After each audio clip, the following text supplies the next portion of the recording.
Ambassador Lee Hanna walked through the massive doors of the Galactic Council building.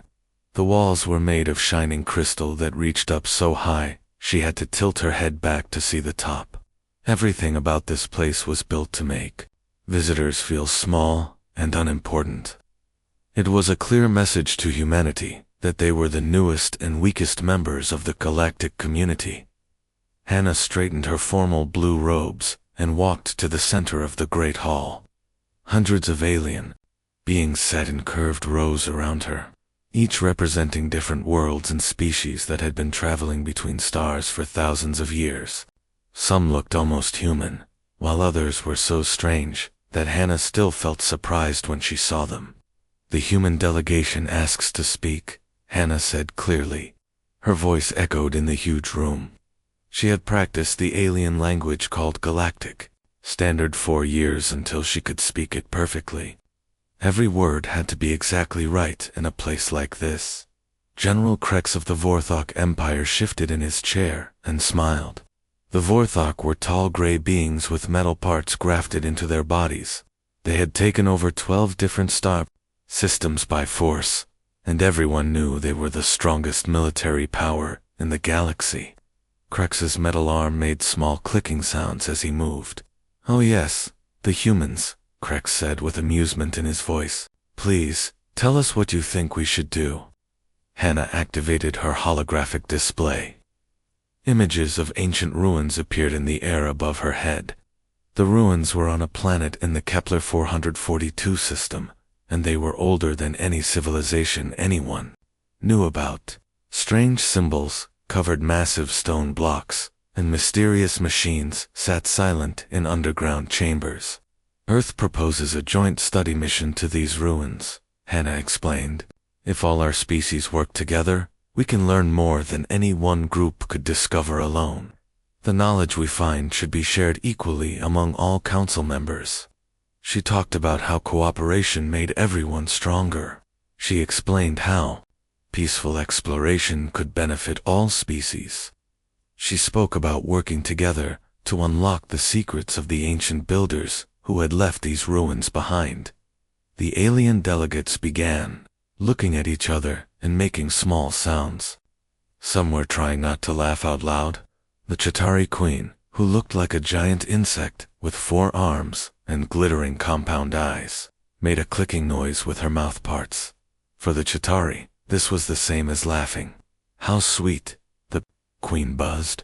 "The humans think we should all be friends and share everything equally." Commodity Prime Vex of the Nexari Merchants Guild was a fat, slug-like creature with tiny arms and a huge belly. He tapped his trading computer with his stubby fingers.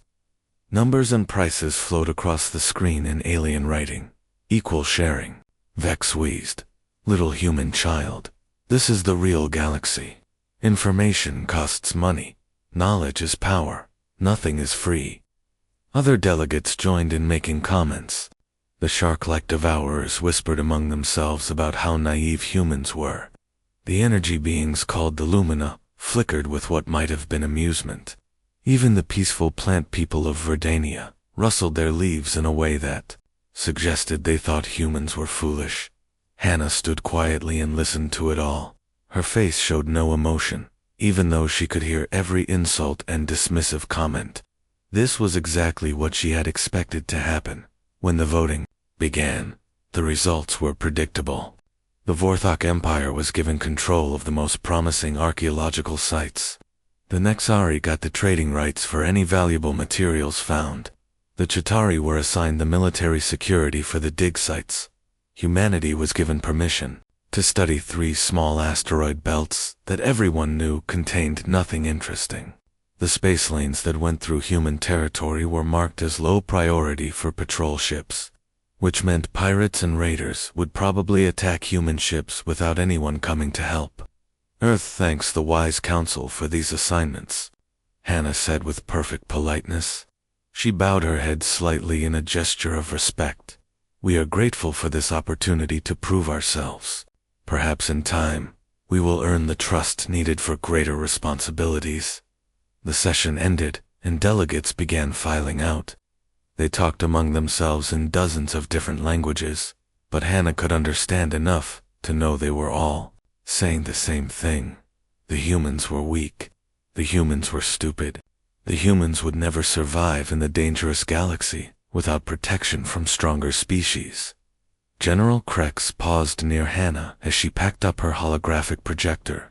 His metal fingers drummed against his armor in a rhythm that sounded almost like music. "I give you 3 months," he said quietly to his aide, but loud enough for Hannah to hear. 3 months before they come crawling back, begging us to protect them from pirates and raiders. Then we can discuss protection contracts and military bases in human space. Hannah continued packing her equipment without looking up. Her hands were steady and her expression remained calm, but deep inside, she was thinking about a coded message she would send to Earth as soon as she returned to her quarters. The message would be simple: Phase 1 complete. They took the bait exactly as predicted. The real plan was just beginning. 6 months had passed since humans joined the Galactic Council, and Ambassador Park Geo was getting tired of writing complaint reports. She sat in her small office on the space station that orbited around Centauri Prime, looking at a stack of data. Tablets that told the same story over and over again. The aliens were testing humanity, and so far, humans were failing every test. Geo picked up the first tablet and read about the latest incident. 3 days ago, a fleet of Vorthok warships had appeared near New Sol Colony. The colony was home to 50,000 human settlers who were trying to build farms on a desert planet. The Vorthok ships had flown in circles around the colony for 6 hours, pointing their weapons at the human buildings and scanning everything with their military sensors. When Geo complained to General Krex, he had laughed and said his pilots got lost during a training exercise. He offered a quick apology that sounded completely fake and promised it would not happen again. But Geo knew it would happen again, probably next week. The second tablet contained trade reports that made her angry. The Nexari merchants were supposed to deliver medical supplies to human colonies every month. Instead, they sent expired medicines and broken equipment. When human doctors complained, the Nexari said the contracts were written in an old language that humans did not understand properly. The medicine that was supposed to cost 100 credits now cost 300 credits, and it still did not work. The worst part was the terraforming project on Kepler 438b. Humans were trying to change the atmosphere of the planet so people could breathe without masks. The Nexari had promised to deliver special machines that would help clean the air. The machines were supposed to arrive in January, but they came in April instead. By then, the human workers had gotten sick from breathing bad air for too long. Lieutenant Kim Minho knocked on the door and walked in carrying another data tablet. Minho was young and eager, and he always tried to stay positive even when everything was going wrong. But today, he looked frustrated. "Ambassador, we have another problem," Minho said. "The Chitauri have started mining operations in Asteroid Belt 7 Alpha." Geo felt a headache starting behind her eyes. She pulled up the official council charts. On her computer, Asteroid Belt 7 Alpha was clearly marked as human territory. The council had given it to humanity 6 months ago as part of their original assignment. There were even human survey beacons floating throughout the belt, sending out signals that claimed the area for Earth. "What excuse are they using this time?" Geo asked. "They say the belt was empty space when they arrived," Minho replied. "According to the Chitauri, our beacons do not count as real territorial markers because they are temporary installations." Geo shook her head. The Chitauri were giant insects who lived in hive ships and traveled from asteroid to asteroid, eating metal and rare minerals. They had probably been planning to steal the belt from the beginning, and they were just waiting for a good excuse. The worst incident had happened last week in the Tau Ceti system. Dr. Choi Hoon-woo was leading a research team that studied strange gravitational waves near a neutron star. The work was completely peaceful and had nothing to do with weapons or military technology. But a group of Vorthok security ships had surrounded the human research vessel and forced it to stop. The Vorthok soldiers had boarded the ship and arrested all the humans. Dr. Choi and his team spent 18 hours locked in a small room while alien soldiers went through all their research data. The Vorthok claimed they were looking for security violations, but everyone knew they were really stealing human scientific discoveries. When the humans were finally released, half of their data files had been copied to Vorthok computers. The aliens said it was for safety reasons, but Dr. Choi was sure they would use the information to build better weapons. Geo walked to the window of her office and looked out at the busy space lanes around Centauri Prime. Hundreds of alien ships moved back and forth between the planets, carrying cargo and passengers and weapons. The ships belonged to species that had been traveling through space for thousands of years. They knew how to take what they wanted, and they were not afraid to use force when diplomacy failed. Her own reflection looked back at her from the window glass. She was a young woman who had spent years learning how to be polite and patient. Her teachers on Earth had told her that good diplomats always tried to solve problems through talking and compromise. But every alien species in the council thought that politeness meant weakness. "Minho," she said quietly, "send a coded message to Admiral Song Taeon on Earth. Tell him that the assessment phase is going exactly as we planned." Minho looked confused. "Ma'am, I do not understand." Geo smiled for the first time in weeks. "He will understand the message. Also, contact the archaeology division and tell them we need to speed up the construction of our research stations. I think it is time to move to the next phase of our plan." Minho still looked puzzled, but he saluted and left to send the messages. He did not know that every insult and every stolen asteroid belt was being carefully recorded. He did not know that the research stations were not really about archaeology, and he definitely did not know that Earth had been planning for this moment since the day humans first learned about alien civilizations. The galaxy thought humanity was weak and naive. Soon, they would learn how wrong they were. Ambassador Yoon Seok-shin was sleeping when the emergency message arrived at his quarters. The communication device next to his bed started flashing red lights and making loud beeping sounds at 3:47 in the morning. "Station time." Seok-jin sat up quickly and pressed the receive button, expecting to hear about another trade dispute or territorial argument. Instead, he heard the voice of Commander Phillips from the Deep Space Communication Center on Earth. The man sounded tired and sad. "Ambassador, we have received a distress signal from Research Station Harmony." The message was very short. It said, "Station destroyed. All hands lost. Vorthok vessels departed system." Seok-jin felt like someone had punched him in the stomach. Research Station Harmony was orbiting around the ancient ruins on Kepler-4 to see. 15 human scientists lived and worked there, studying the mysterious buildings and machines left behind by a civilization that had died out millions of years ago.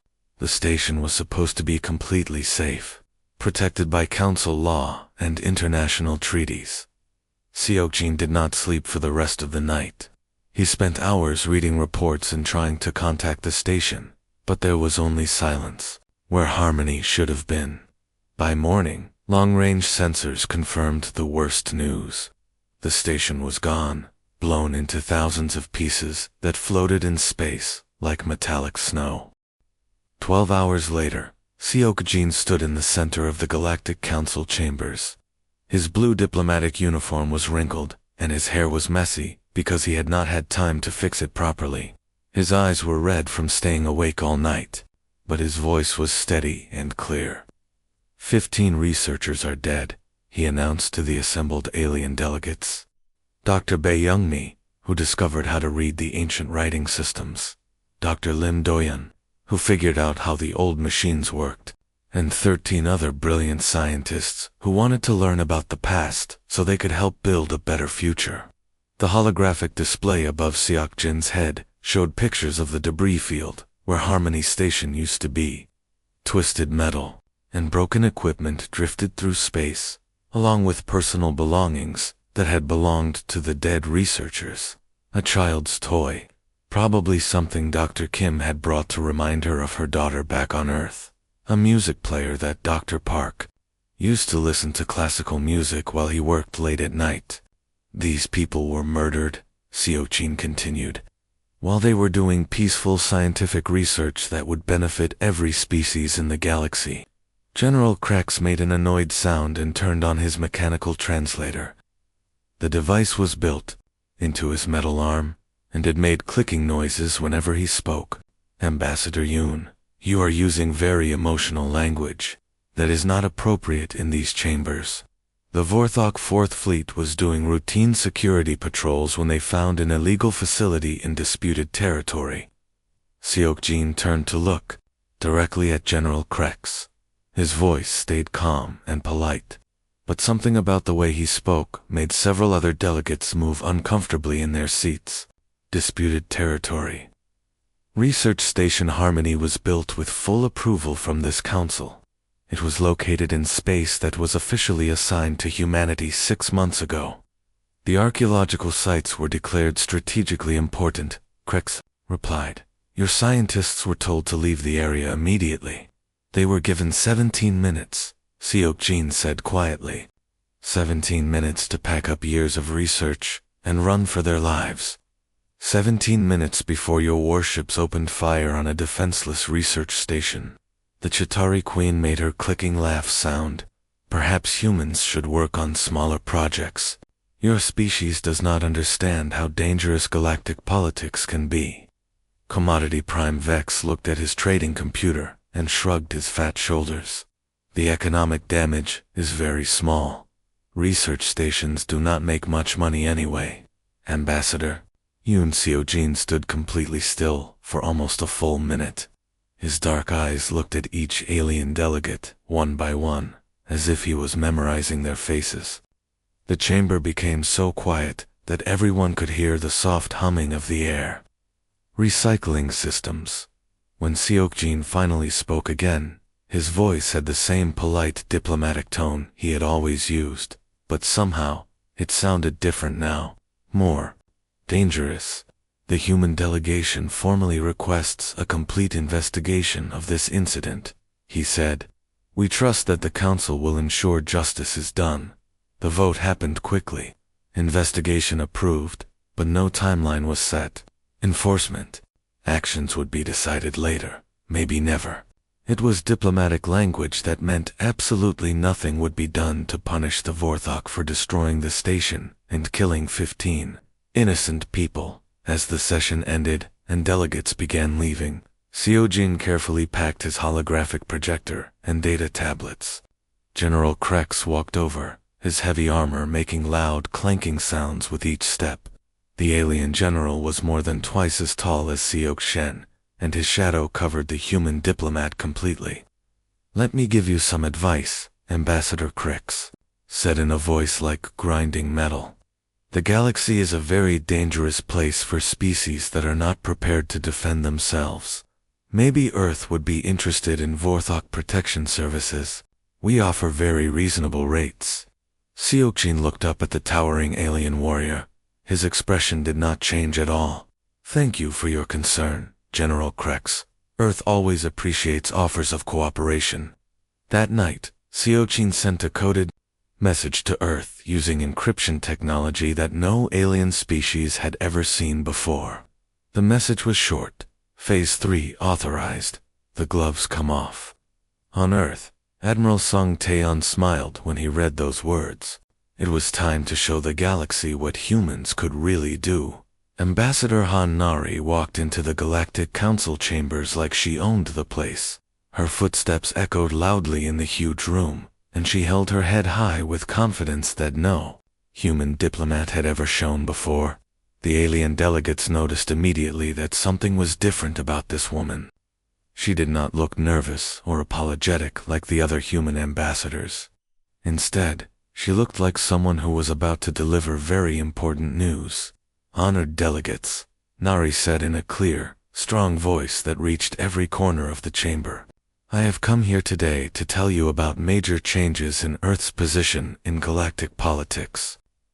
General Krex leaned forward in his mechanical chair, expecting to hear another list of human complaints that he could easily dismiss.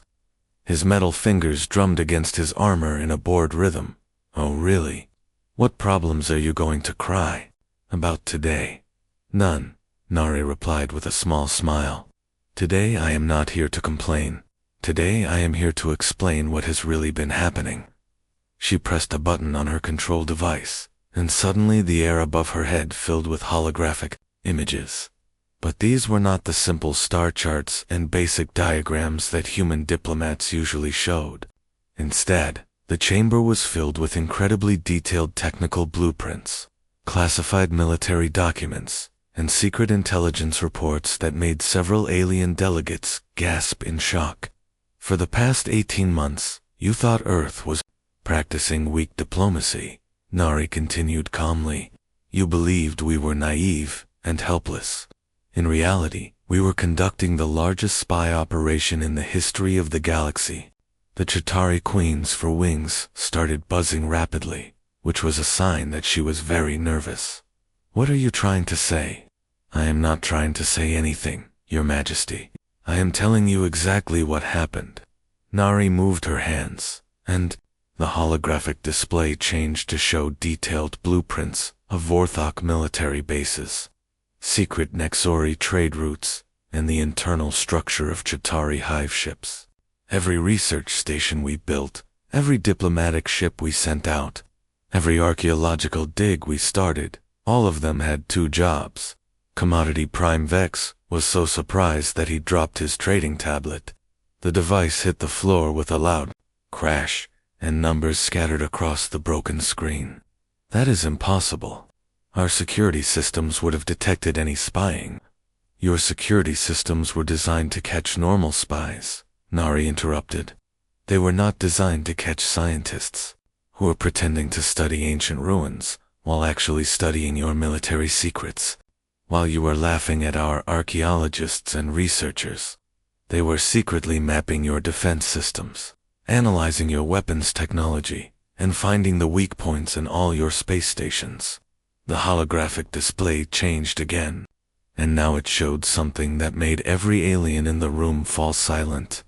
These were pictures of human warships, but they looked nothing like the small, peaceful vessels that the council members had seen before. These ships were huge and elegant, with smooth curves and weapon systems that looked far more advanced than anything the aliens had. The Sol Defense Fleet has 800 warships, Nari announced, in the same calm voice she had been using all along. Each ship is equipped with technology that your species have never seen before. We have quantum displacement drives that can move faster than your sensors can track. We have neural disruption weapons that can shut down your computer systems. And we have gravitational manipulation devices based on the ancient technology you so kindly let us study. General Krex jumped to his feet so quickly that his mechanical parts made loud worry sounds. His face had turned dark red with anger. This is a declaration of war against the entire galaxy. No, General Nari replied, using the same polite tone that all human ambassadors had always used.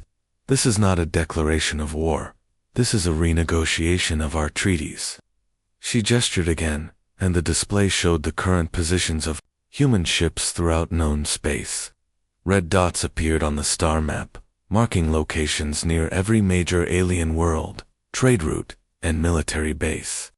The ships had been there all along, hidden from alien sensors, and disguised as innocent civilian vessels. Earth is officially withdrawing from all current treaties, effective immediately, Nari announced. We are prepared to offer new agreements, based on real mutual respect, instead of the assumption that humans are weak and stupid. The chamber suddenly exploded into chaos. Alien delegates started shouting in dozens of different languages, trying to contact their home planets and military commanders. Some were demanding explanations, others were making threats, and a few were already trying to negotiate for better terms. Through all the noise and confusion, Ambassador Han Nari stood quietly at the podium with her hands folded in front of her. She looked completely calm and relaxed, as if she was watching an interesting movie, instead of causing the biggest political crisis in galactic history, the Lumina. Energy beings flickered frantically as they tried to process this new information. The shark-like devourers gnashed their teeth and spoke in rapid, angry clicks. Even the peaceful plant people of Verdania were rustling their leaves in distress. But Nari just waited patiently for them to finish panicking. She knew that, eventually, they would have to listen to Earth's new terms. After all, humans now held all the important cards in this galactic poker game. The galaxy was about to learn that underestimating humanity had been a very expensive mistake. 3 weeks had passed since Ambassador Han Nari revealed the truth about humanity's secret operations. Historians were already calling it the Harmony Revelation, and everyone in the galaxy was still trying to understand what had really happened. Ambassador Kong Ji-ho now stood in the same council chambers, but everything felt completely different. The alien delegates sat in their usual seats, but they no longer looked confident and arrogant. Instead, they looked worried and uncertain, like students who had just discovered they had been failing a test they did not even know they were taking. The Vorthok Empire had spent the last 3 weeks in a state of panic. Their military commanders had always bragged that their fortress worlds were impossible to attack. These planets were surrounded by massive defense stations, early warning systems, and patrol fleets that were supposed to detect any enemy approaching from light years away. But human ships had been watching these impregnable fortresses for months without being detected. The Vorthok generals were terrified because they realized their enemies could see everything they were doing, but they could not see their enemies at all. The Nexari Consortium was facing an even worse crisis. For centuries, they had controlled all the major trade routes in the galaxy. They charged high prices for shipping goods between planets, and everyone had to pay because there was no other choice. But humans had suddenly revealed Quantum Gate, technology that could move cargo instantly from one star system to another. The cost was almost nothing compared to traditional shipping, and it was 1,000 times faster. Within days, Nexari trade ships were sitting empty in spaceports, because everyone wanted to use the new human transportation system instead. The Chitauri Collective had discovered that their expansion plans were completely blocked. The aliens had been slowly spreading their hive fleets toward new asteroid belts and mineral-rich planets. But now they found human defensive positions at every location they wanted to colonize. The humans had somehow predicted exactly where the Chitauri wanted to go and had gotten there first. The Seoul Diplomatic Corps has prepared new treaty proposals, Ji-ho announced to the assembled delegates. He walked around the chamber, personally handing a data tablet to each alien representative. These agreements reflect Earth's actual position in the galactic community. General Krex took his tablet with hands that shook slightly. The proud Vorthok warrior who used to dismiss human complaints with laughter now looked like someone who had been punched in the stomach. He activated the device and began reading the proposed terms. His metal face grew darker with each paragraph. "These terms are completely unacceptable," Krex growled through his mechanical translator. "Are they really?" Ji-ho asked in a mild, curious tone. "Perhaps we should look at your other options." The holographic display above the chamber showed a real-time map of the galaxy. Red dots marked the positions of human warships, and there were far more red dots than anyone had expected. Every Vorthok military base was surrounded by human vessels whose weapons were more advanced than anything the aliens had ever seen. Every major trade route now had human checkpoints where friendly officers offered navigation assistance to passing ships. "Earth is offering genuine partnership," Ji-ho continued, using the same calm, measured voice that human diplomats had always used. "We want real cooperation based on mutual respect and shared benefits. The Vorthok Empire can have access to our advanced defensive technologies. The Nexari Consortium will receive licenses to use our quantum transportation systems. The Chitauri Collective can benefit from our terraforming expertise to create new worlds for their expanding population. The Chitauri Queens for Wings had stopped their aggressive buzzing.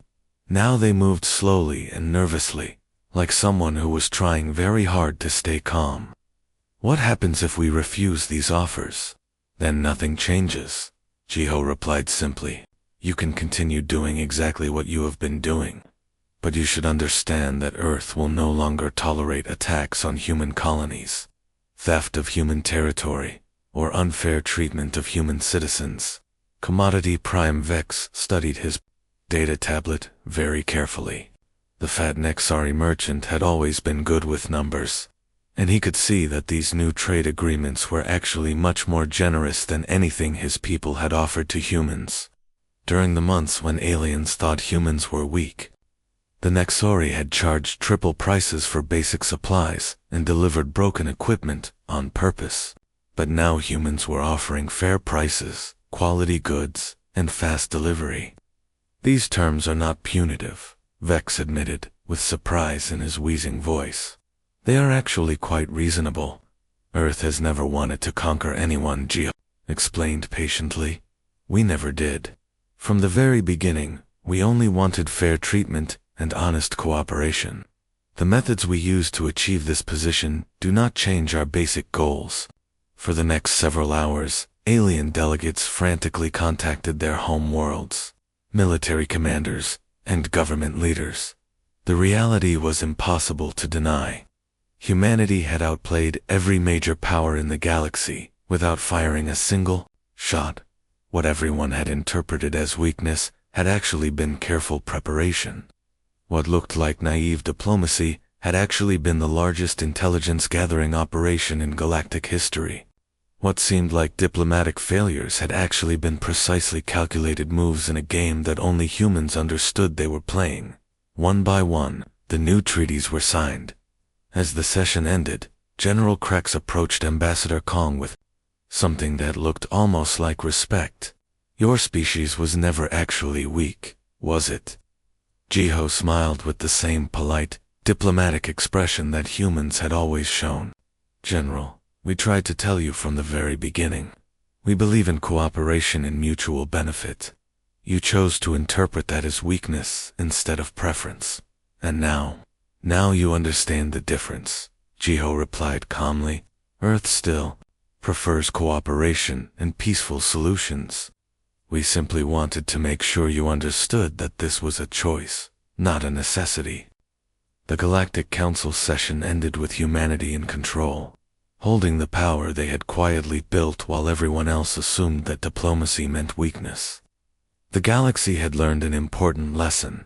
Sometimes the most dangerous species is the one that chooses to be reasonable until they choose to be something else entirely.